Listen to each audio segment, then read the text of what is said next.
O homem de chapéu. A janta ainda não está pronta? Tava fazendo o que atrasou? No mínimo deveria estar no WhatsApp com as vadias das suas amigas, né, sua vaca? E você que chega em casa com esse bafo de cachaça? Ah, não ferra, seu nojento.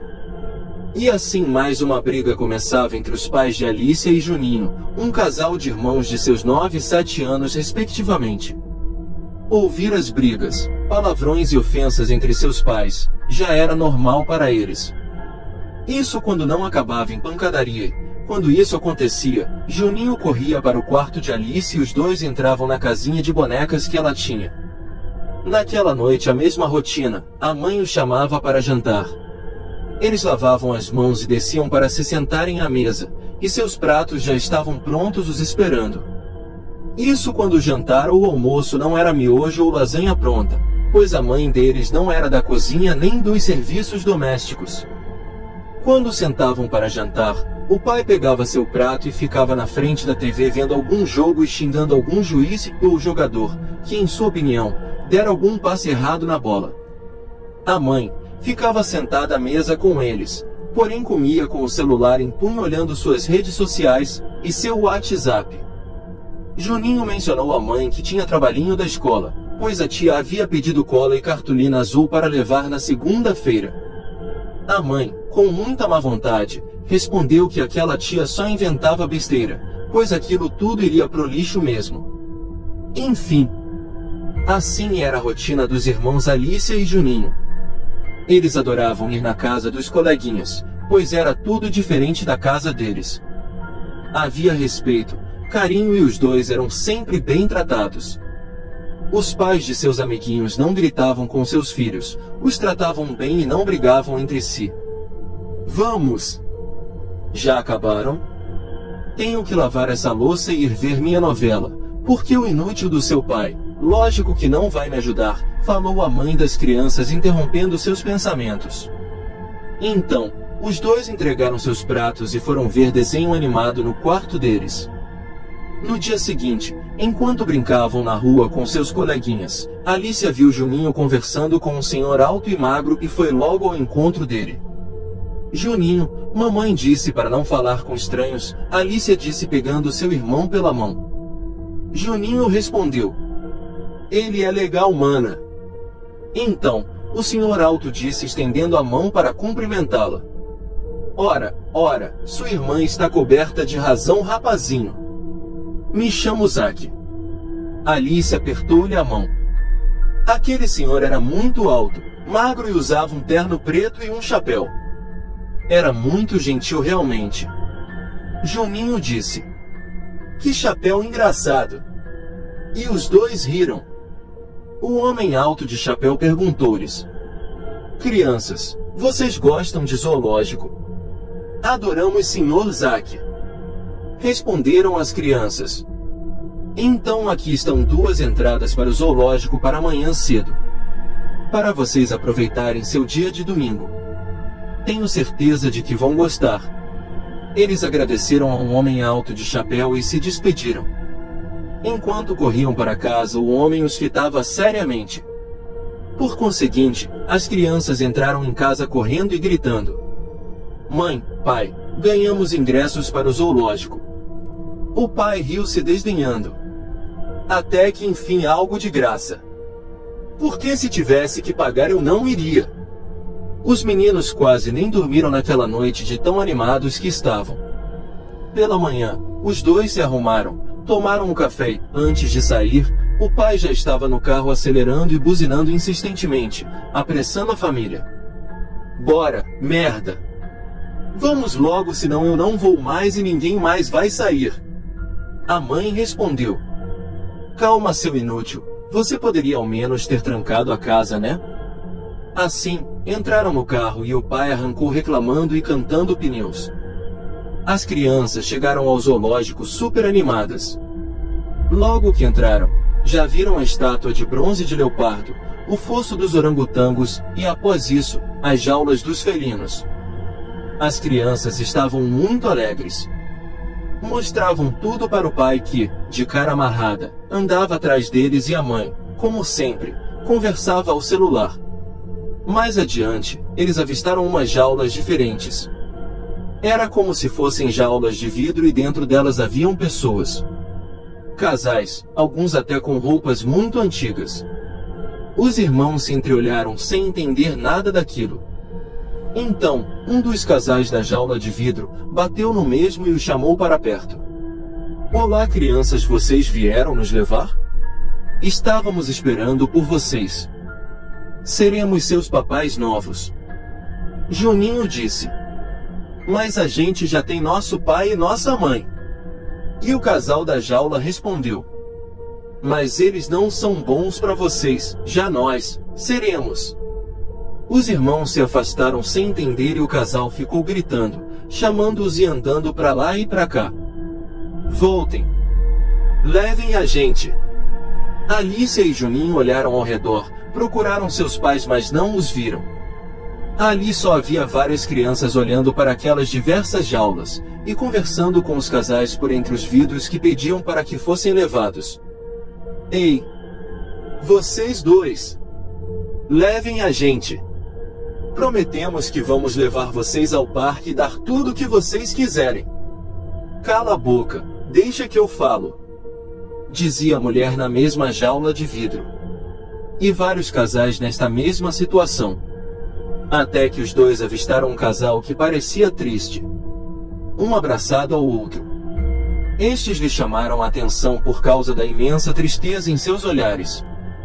Alicia e Juninho então se aproximaram da jaula de vidro e os chamaram. Por que vocês estão tristes? Por que estão chorando? E a mulher, lá de dentro, respondeu. É que perdemos nossos filhos. Tínhamos filhos lindos assim como vocês, mas não os merecíamos, pois não fomos bons pais para eles. Então foram tirados de nós e dados a pessoas que cuidariam deles como eles mereciam. Alicia e Juninho se entreolharam e passou-lhes pela cabeça os mesmos pensamentos. Tanto os ruins como os bons. Repararam que, no vidro, havia uma porta com botões de abrir e fechar. Juninho apertou o botão e abriu a porta. Entraram na jaula de vidro e deram as mãos àquelas pessoas sinceramente penitenciadas e redimidas que os abraçaram e choraram muito, agradecendo-os pela chance recebida. Ao saírem da jaula de vidro, continuaram o passeio com seus novos pais muito felizes. Juninho disse para sua nova mãe: Mãe, tem trabalhinho da escola para amanhã. E ela então respondeu: Querido, vamos agora ao shopping comprar os materiais que a tia dele pediu? Claro, amor. Aproveitamos e almoçamos no McDonald's. Que tal, crianças? Oba! Os irmãos super felizes correram para dentro do carro e partiram para sua nova vida com seus novos pais, como se nunca tivessem sido infelizes, e o Sr. Zack contemplava muito satisfeito aquela cena. Enquanto isso, em algum lugar do zoológico, um casal brigava dentro de uma das jaulas de vidro. Que lugar é esse? Cadê as crianças? Juninho, Alicia. Cadê vocês? E aqui se encerra a história e já iremos começar uma outra. A babá. Assim que terminei a escola, não foi fácil encontrar trabalho. Ninguém queria contratar uma garota sem qualificações. Eu estava cansada de me candidatar a empregos anunciados em jornais e na internet sem receber nenhuma resposta. Um dia, vi um anúncio de um trabalho que não era tão tentador, mas eu realmente precisava do dinheiro. O anúncio dizia que eles estavam procurando uma babá para cuidar de 3 crianças pequenas. Dizia que não eram necessárias qualificações, apenas exigiam alguém jovem, responsável e bonito. Liguei para o número e o telefone foi atendido por uma mulher com uma voz doce e amigável. Quando eu disse a ela que estava ligando sobre o trabalho de babá, ela me contratou na hora. Ela nem quis me conhecer pessoalmente primeiro, mas disse que precisava que eu começasse imediatamente. Fiquei encantada. Na manhã seguinte, fui até a casa para conhecer a família. Assim que cheguei lá, vi que a casa era linda por dentro e por fora, tão linda que você até diria que a família era rica. A mulher e o marido me receberam com um sorriso largo no rosto e me apresentaram aos filhos. Havia 2 meninos e uma menina. Sebastian tinha 6 anos, Damian tinha 5, e Lenka tinha 4 anos. As crianças pareciam ser legais, felizes e amigáveis. Eles sempre foram educados, nunca brigaram entre si e nunca fizeram bagunça. Tudo o que eles faziam era brincar sozinhos ou ler um livro. Os pais disseram que iriam jantar e não estariam em casa até tarde da noite. Eles me falaram que as crianças já haviam sido alimentadas, então tudo o que eu precisava fazer era prepará-las para dormir. A mãe me deu um número de telefone e me disse para ligar se houvesse qualquer emergência. O pai me disse para me sentir em casa e, se eu estivesse com fome, ele disse que eu poderia pegar o que quisesse da geladeira. Depois que os pais foram embora, as crianças se sentaram no sofá para assistir TV. Eles estavam muito quietos e mal disseram uma palavra. Eu já estava meio com fome, então, durante um comercial, fui para a cozinha fazer um lanche. Enquanto vasculhava a geladeira, não pude deixar de notar 2 frascos grandes que estavam cheios na parte traseira da geladeira. Ambos estavam embrulhados em papel pardo comum e tinham um elástico vedando a borda. O que será que tinha dentro deles? Minha curiosidade tomou conta de mim. Peguei um dos potes e retirei a embalagem marrom para dar uma espiada. Ele estava cheio de longas tiras de carne gordurosa flutuando em um líquido vermelho escuro. Eu não sabia dizer que tipo de carne era, mas não parecia carne de porco ou carne de vaca. Quando eu estava prestes a colocar o frasco de volta onde o encontrei, ouvi um barulho atrás de mim. Aquilo me assustou tanto, que bati minha cabeça na prateleira acima de mim. Quando me virei, Sebastian estava parado na porta, me olhando. "Coloque isso de volta", disse ele. "Isso não é para você." O olhar em seus olhos e o tom de sua voz me arrepiaram a espinha. "Desculpe", eu murmurei. "Eu estava apenas procurando algo para comer." Sebastian não respondeu. Ele apenas ficou lá, olhando para mim. Coloquei o pote de volta na geladeira e fechei a porta. Sebastian se virou e voltou para a sala. Depois daquilo eu acabei perdendo o apetite, então me juntei às crianças na sala e fui assistir desenhos animados com elas. Eu estava tentando não deixar minha imaginação me dominar quando os desenhos terminaram e as notícias surgiram. Havia uma história sobre uma adolescente que havia desaparecido. A polícia encontrou a cabeça em decomposição em uma lixeira. Eles disseram que não tinham ideia do que havia acontecido com o resto dela. Eu tinha medo que aquela notícia horrível perturbasse as crianças, então mudei de canal e disse a elas que era hora de dormir. As crianças não reclamaram. Eles apenas subiram as escadas em fila única e foram para os quartos. Coloquei-os de pijama e os preparei para dormir. Então, eu as coloquei em suas camas, beijei todas elas, dei boa noite, apaguei as luzes e voltei para o andar de baixo. Estava entediada e não tinha absolutamente nada para fazer, então decidi assistir a um filme. Examinei a coleção de DVDs da família, mas tudo o que eles tinham eram desenhos animados e filmes da Disney. Eu não estava com disposição para mais coisas de crianças. Na prateleira de baixo, vi algumas fitas VHS antigas. Uma delas tinha um título estranho, M. Girls. Como era um título bastante curioso, decidi dar uma olhada. Coloquei a fita de vídeo no videocassete e pressionei play, depois sentei no sofá enquanto o vídeo começava. A primeira coisa que notei foi que era um vídeo caseiro. A família deve ter gravado eles mesmos. Os pais e os filhos estavam todos rindo e pareciam estar se divertindo. Eu estava prestes a desligar o vídeo quando notei outra pessoa nas imagens. Era uma garota que parecia estar no final da sua adolescência. Parecia que ela era a babá anterior. Ela parecia muito familiar. Eu estava a reconhecendo de algum lugar. Talvez ela tenha estudado na minha escola. Então finalmente me dei conta. Oh meu Deus, eu pensei. Era a garota desaparecida da reportagem. Minhas mãos começaram a tremer. Meu corpo inteiro estava tremendo. Eu só queria sair de lá o mais rápido possível. Eu pulei do sofá, ejetei a fita e a coloquei de volta no estojo. Então me lembrei dos potes na geladeira. Eu tinha que ver o que havia naqueles frascos. Estremecendo, fui para a cozinha e abri a geladeira. Talvez eu esteja apenas em choque, pensei. Talvez não seja nada demais. Cheguei e peguei o segundo frasco. Descolando a embalagem de papel marrom, pude ver longos pedaços de carne pálidos e tiras de gordura flutuando no líquido vermelho. Parte da carne parecia ter pele humana. Eu também podia ver o que pareciam fios de cabelo, cabelos longos, cabelos humanos. Eu estava com tanto medo, que estava prestes a fazer xixi nas calças. Arranquei o elástico que estava selando o frasco e espiei dentro. Havia um globo ocular me encarando. Horrorizada, deixei cair o pote e ele quebrou no chão da cozinha. Corri para a sala, vesti minha jaqueta, peguei a fita de vídeo e a enfiei no bolso. Assim que cheguei no corredor, Sebastian estava em pé na escada. "Onde você está indo?" ele perguntou. Eu apenas me lembrei, gaguejei. "Esqueci uma coisa, tenho que ir para casa e buscá-la, volto em alguns minutos." Damian e Lenka desceram correndo as escadas. "Você não pode ir", Damian gritou. "Você não pode nos deixar sozinhos aqui."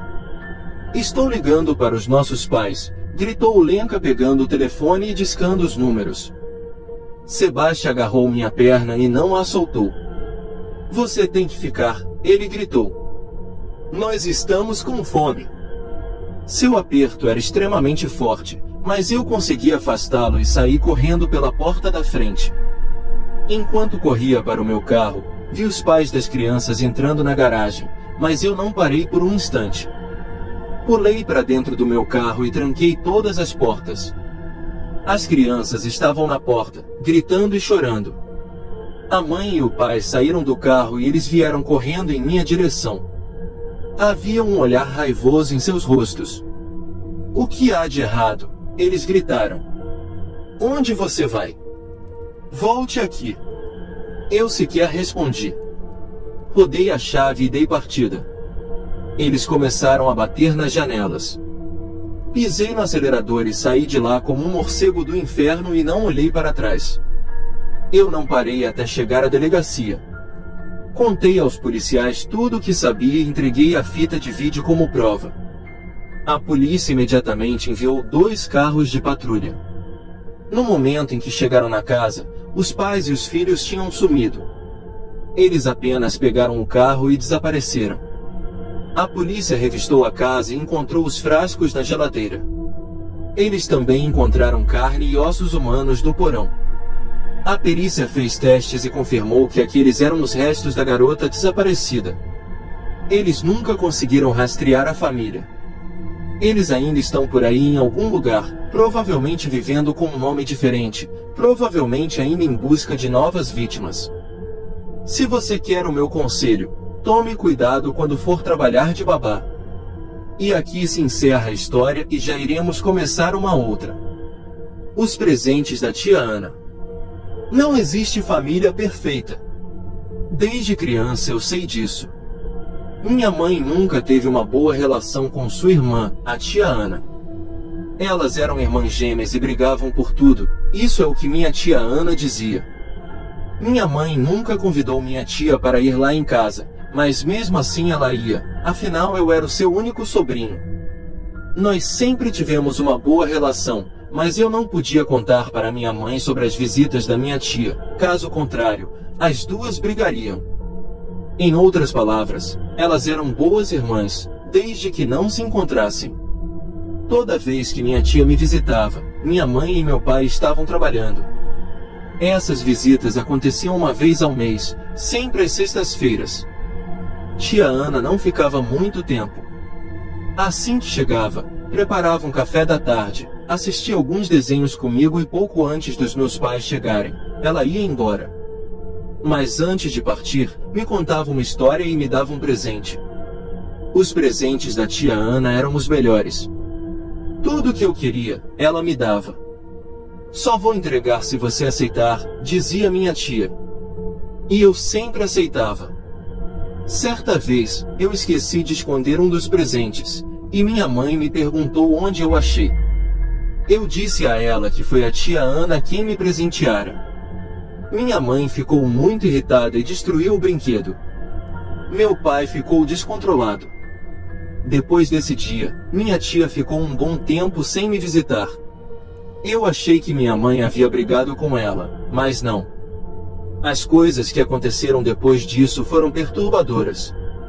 Numa noite de quinta-feira, minha mãe pediu para que eu nunca mais deixasse minha tia entrar em casa, senão nossa família seria desfeita. Eu não consegui entender o motivo. No dia seguinte, tia Ana foi em casa no mesmo horário de sempre.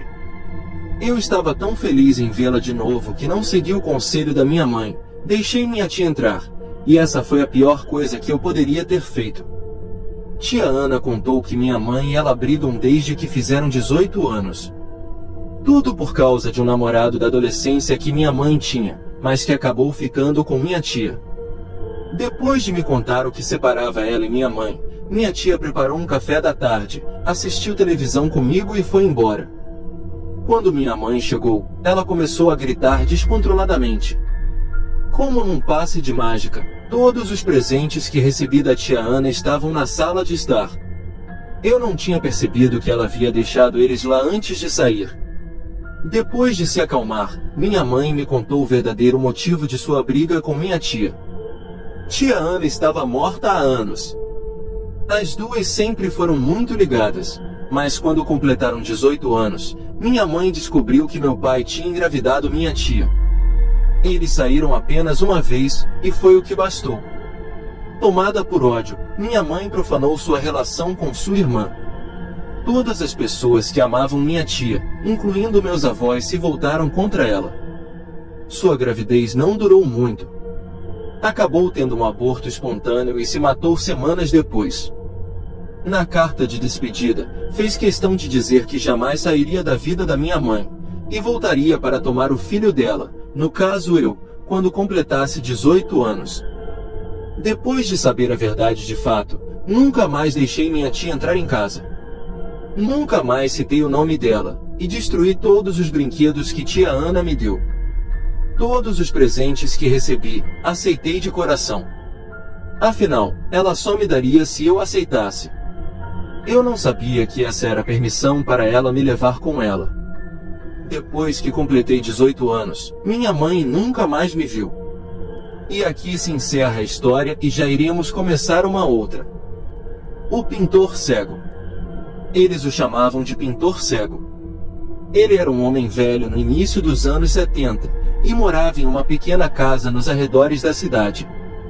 Era um artista aclamado, mas estava completamente cego desde o dia em que nasceu. Apesar de sua deficiência, ele foi o responsável por pintar algumas das maiores obras de arte que alguém já tinha visto. As pessoas vinham de todos os cantos do mundo para ter seu retrato feito pelo pintor cego. Bastava pagar uma pequena taxa solicitada para que ele pintasse o retrato de alguém. Ninguém sabia como ele era capaz de pintar com tanta habilidade, mesmo que não pudesse ver a pessoa sentada à sua frente. Era uma habilidade estranha que desafiava a lógica. Marquei um dia para ele pintar meu retrato. No dia marcado, fui até a casa dele e bati na porta da frente. Quando a porta abriu, vi o pintor cego parado ali, encostado na bengala. Seu rosto estava desenhado e enrugado. Seus olhos eram branco-leitosos. Ele me convidou para entrar, e eu o segui enquanto ele caminhava por um longo corredor. Em seu estúdio, entreguei um envelope contendo a quantia cobrada pelo retrato. Ele me agradeceu e me disse para sentar em um banquinho. Ele estava atrás de um cavalete com uma tela em branco e pegou seu pincel. Antes de começarmos, devo avisar você, disse ele.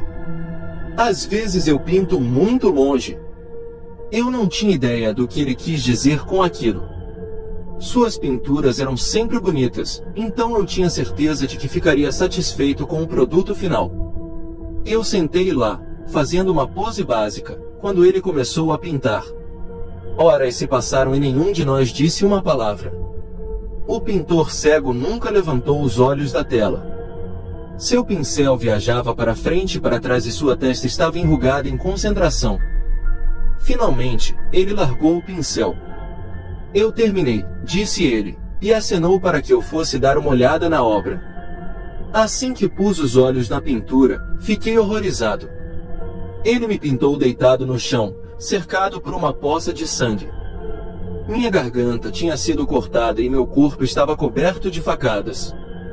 Meus olhos mortos estavam vidrados e havia um olhar de terror congelado no meu rosto. Por quê? Eu perguntei, dando um passo para trás horrorizada. Por que você pintaria algo assim? O pintor cego olhou para mim com seus olhos tristes e leitosos. Eu te avisei, disse ele.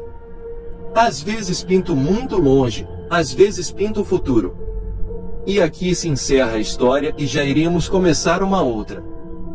Diga que ainda é cedo. Durante uma epidemia de raiva, Larissa encontrou o amor de sua vida, Renan. O rapaz acabara de perder a noiva durante a epidemia, e viu em Larissa uma espécie de porto seguro. O casal se manteve a salvo por meses, até que de maneira milagrosa, os pais de Larissa conseguiram achá-la. O reencontro fez a garota acreditar que tudo ficaria melhor, e de fato ficou. Os pais da jovem disseram que a procuraram por todos os lugares e que quase perderam a esperança. Mas sabiam que deveriam continuar tentando. Questionados sobre como conseguiram sobreviver, apenas disseram que de alguma forma eram imunes à epidemia de raiva. Quanto à epidemia, ninguém sabia ao certo como começou. Mas conheciam os sintomas. Desejo incontrolável de matar era o principal deles. Assim que o vírus entrava no corpo, levava cerca de 2 horas para a pessoa sentir todos os sintomas, até cometer um assassinato e depois tirar a própria vida. Renan viu sua noiva matar os próprios pais e depois se matar. Ele não queria ver mais ninguém passar por isso. Então, convenceu sua nova família a não sair mais da casa em que estavam, pois acreditava que lá, todos estariam em segurança. Cerca de 3 dias após a chegada dos pais de Larissa, Renan percebeu que seu sogro mostrava um comportamento fora do comum, agressivo, melhor dizendo. Então, temendo que a raiva estivesse correndo nas veias daquele homem, o matou, enquanto Larissa e a mãe dormiam. Renan tomou cuidado para não encostar no sangue, enquanto embrulhava o corpo em diversas camadas de plástico. No dia seguinte, Larissa sentiu falta do pai. Ao ser questionado, Renan desconversou. Temendo alguma atitude precipitada por parte de seu amado, Larissa achou melhor alertá-lo sobre o transtorno de personalidade limítrofe, que afeta o humor de seu pai. Ao ouvir isso, Renan desabou em espírito, enquanto tentava se manter em pé. Uma tempestade de pensamentos ruins invadiu a mente dele. Seus olhos ficaram vidrados e logo em seguida desmaiou. Por volta das 5 da tarde do mesmo dia, a mãe de Larissa ficou desesperada por não saber o paradeiro do marido, abriu a porta da sala e saiu para nunca mais voltar. Larissa não viu a partida de sua mãe, pois estava cuidando de Renan, que acabara de despertar. Assim que acordou, Renan contou o que fez ao pai de Larissa. A jovem se descontrolou, pois não conseguia acreditar que seu namorado havia assassinado seu pai. Enquanto tentava acalmar Larissa, Renan chorava por ter tirado a vida daquele homem. Tempo depois, a jovem se acalmou e abraçou seu grande amor. Percebendo que dormiu por um bom tempo, Renan perguntou as horas para Larissa. Ela olhou fixamente para o rapaz, o abraçou e disse, ainda é cedo. Enquanto notava os olhos vidrados de Larissa, Renan sentiu seu pescoço sendo degolado, e antes de cair morto no chão, mais uma vez, Renan viu quem amava cortar os próprios pulsos. E aqui se encerra a história e já iremos começar uma outra. A professora de inglês. As férias de verão haviam terminado e era o começo de um novo ano escolar na República Tcheca. Havia uma jovem em Praga que não queria ir à escola. O nome dela era Barborka, mas seus amigos a chamavam de Bara. Embora ela não tenha sido a melhor aluna da turma, ela ainda conseguiu tirar boas notas e gostava de aprender coisas novas. Não era dos trabalhos escolares que ela não gostava, eram os professores.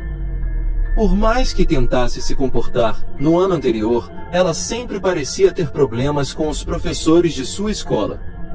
Toda semana, acontecia algo que a fazia ser objeto da raiva e frustração de seus mestres. Eles costumavam fazê-la ficar na frente da sala de aula, dar-lhe centenas de coisas para escrever ou puni-la com trabalhos extras. Bara temia pensar em ir para a escola e estava preocupada que este ano fosse pior que o anterior. Quando chegou à escola, no primeiro dia, ficou surpresa ao descobrir que havia uma nova professora de inglês. A professora de inglês era uma mulher de 30 anos, com um rosto azedo e sem humor. Seu cabelo castanho claro ficava preso em um coque e ela tinha uma verruga peluda no lábio superior.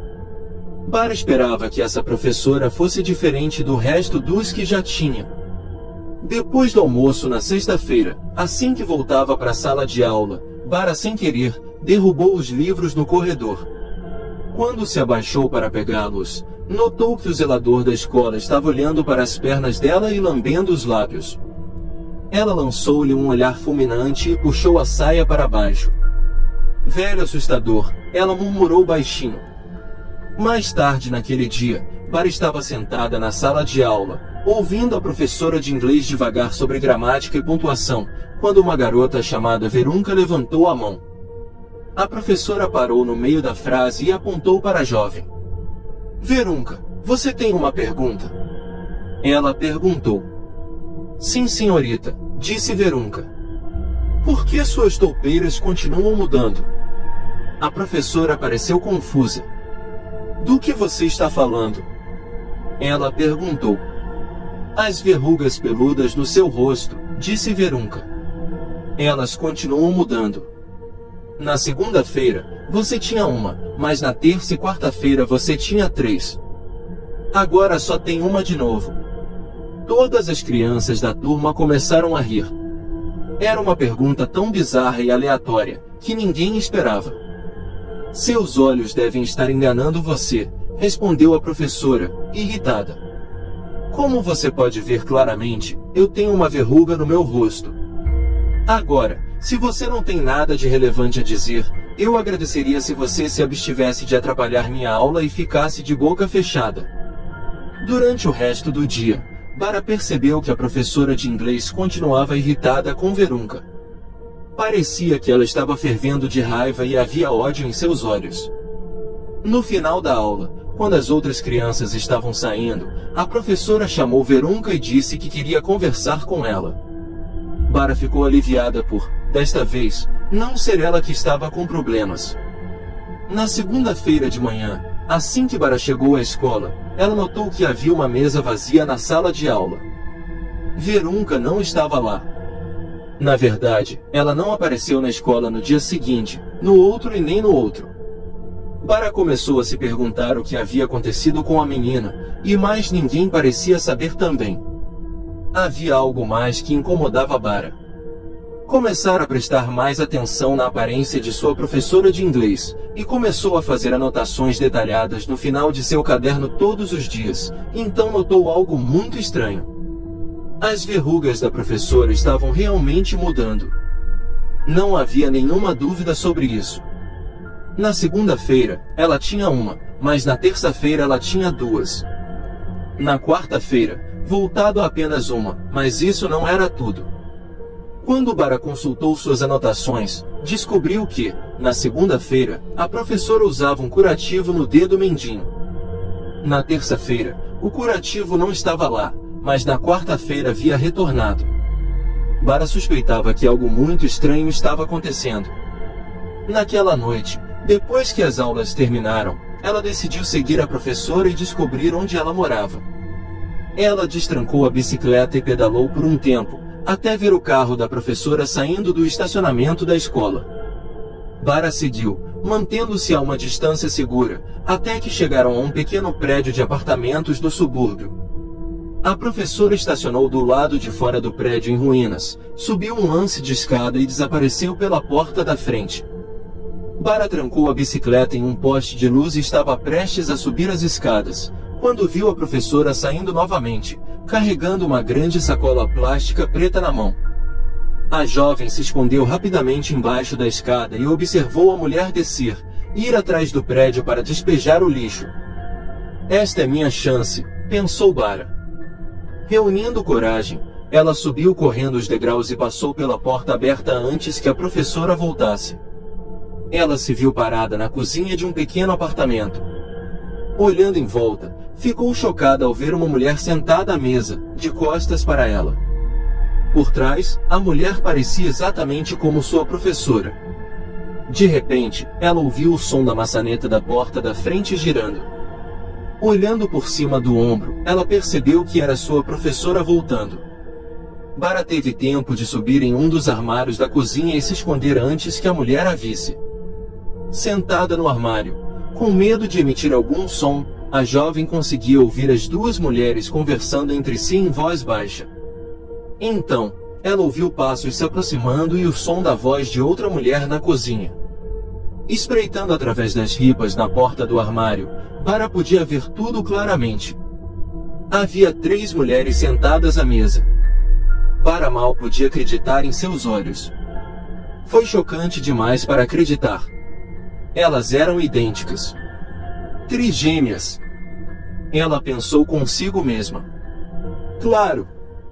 Tudo faz sentido agora. É por isso que a aparência da professora muda constantemente. As 3 devem estar trabalhando na escola em dias alternados, todas fingindo ser apenas uma mulher. Isso é insano. Nesse momento, Bara viu um homem entrar na cozinha. Era o zelador da escola. Uma a uma, as mulheres se levantaram, o abraçaram com força e o beijaram nos lábios. Oh meu Deus, pensou Bara. Elas são todas casadas com um homem. Elas são bígamas. O que você gostaria de jantar hoje à noite, querido? Perguntou uma das professoras.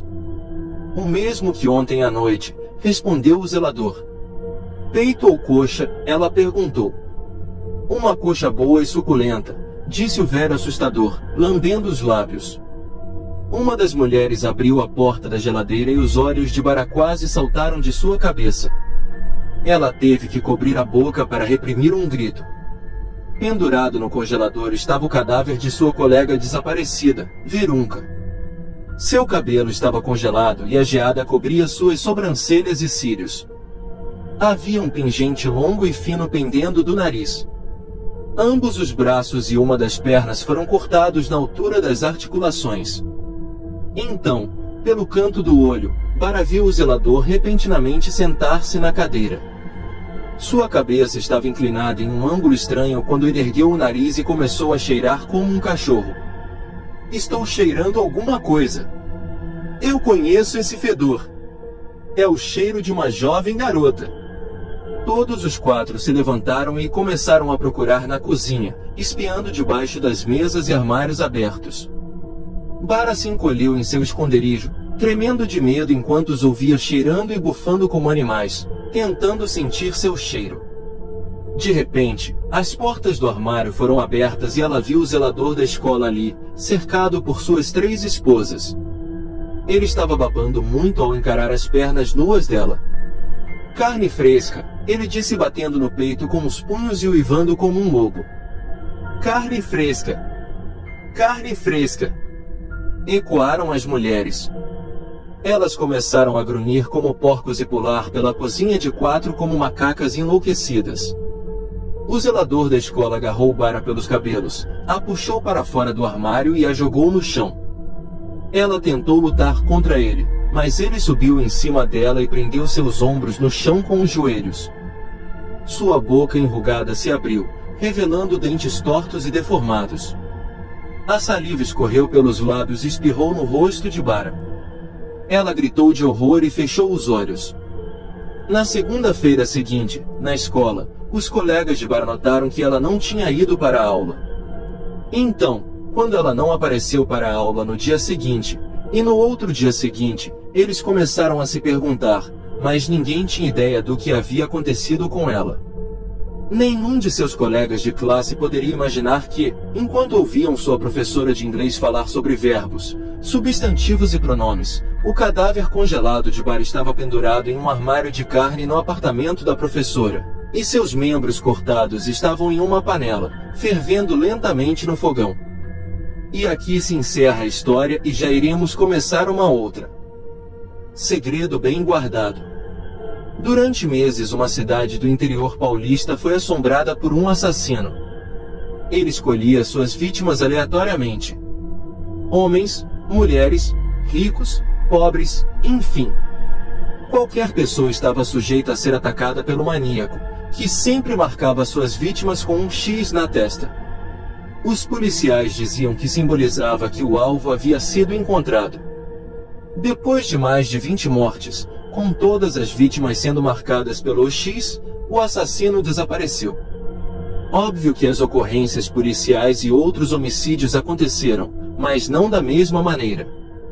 Não com a mesma crueldade, portanto, o assassino não estava mais na cidade. O período de calmaria foi curto. Pouco mais de 9 meses se passaram e as mortes brutais recomeçaram. O delegado responsável pelo caso disse que nunca imaginou ver cenas como aquelas. Pessoas degoladas, mutiladas e em alguns casos até mesmo empaladas. A única coisa em comum entre as vítimas era a ficha criminal. Todas elas já haviam sido presas por diversos crimes. De tráfico a latrocínio. Durante uma batida policial, um carro foi parado. Dentro dele estavam 2 mulheres inconscientes no banco de trás. Ao ser indagado, o motorista disse que estava dando carona para 2 amigas que ficaram bêbadas depois de ir a uma festa. Como as garotas estavam cheirando a álcool e nada foi encontrado no veículo, os policiais acreditaram na história e deixaram o motorista seguir viagem com suas amigas. 2 semanas após o ocorrido, os corpos carbonizados das garotas foram encontrados. Numa noite fria e chuvosa, o assassino andava pela rua e viu uma mulher entrar na casa com sua filha bebê. A mãe da criança estava com sacolas de mercado, e o maníaco gentilmente ofereceu ajuda. Uma jovem mãe, cansada com a rotina da maternidade e uma bebê, vítimas fáceis demais para um assassino tão cruel, se não fosse pelo fato da jovem ser policial. Mas ela não faria nada com o assassino. Ela não queria machucá-lo, pois ela o amava. O psicopata era seu marido e pai de sua filha, e ela nunca soube que tal segredo seria tão bem guardado. E aqui se encerra mais um relato. Espero que tenha gostado e deixe seu like. É muito importante para continuar produzindo esse conteúdo para vocês. Nos vemos em breve.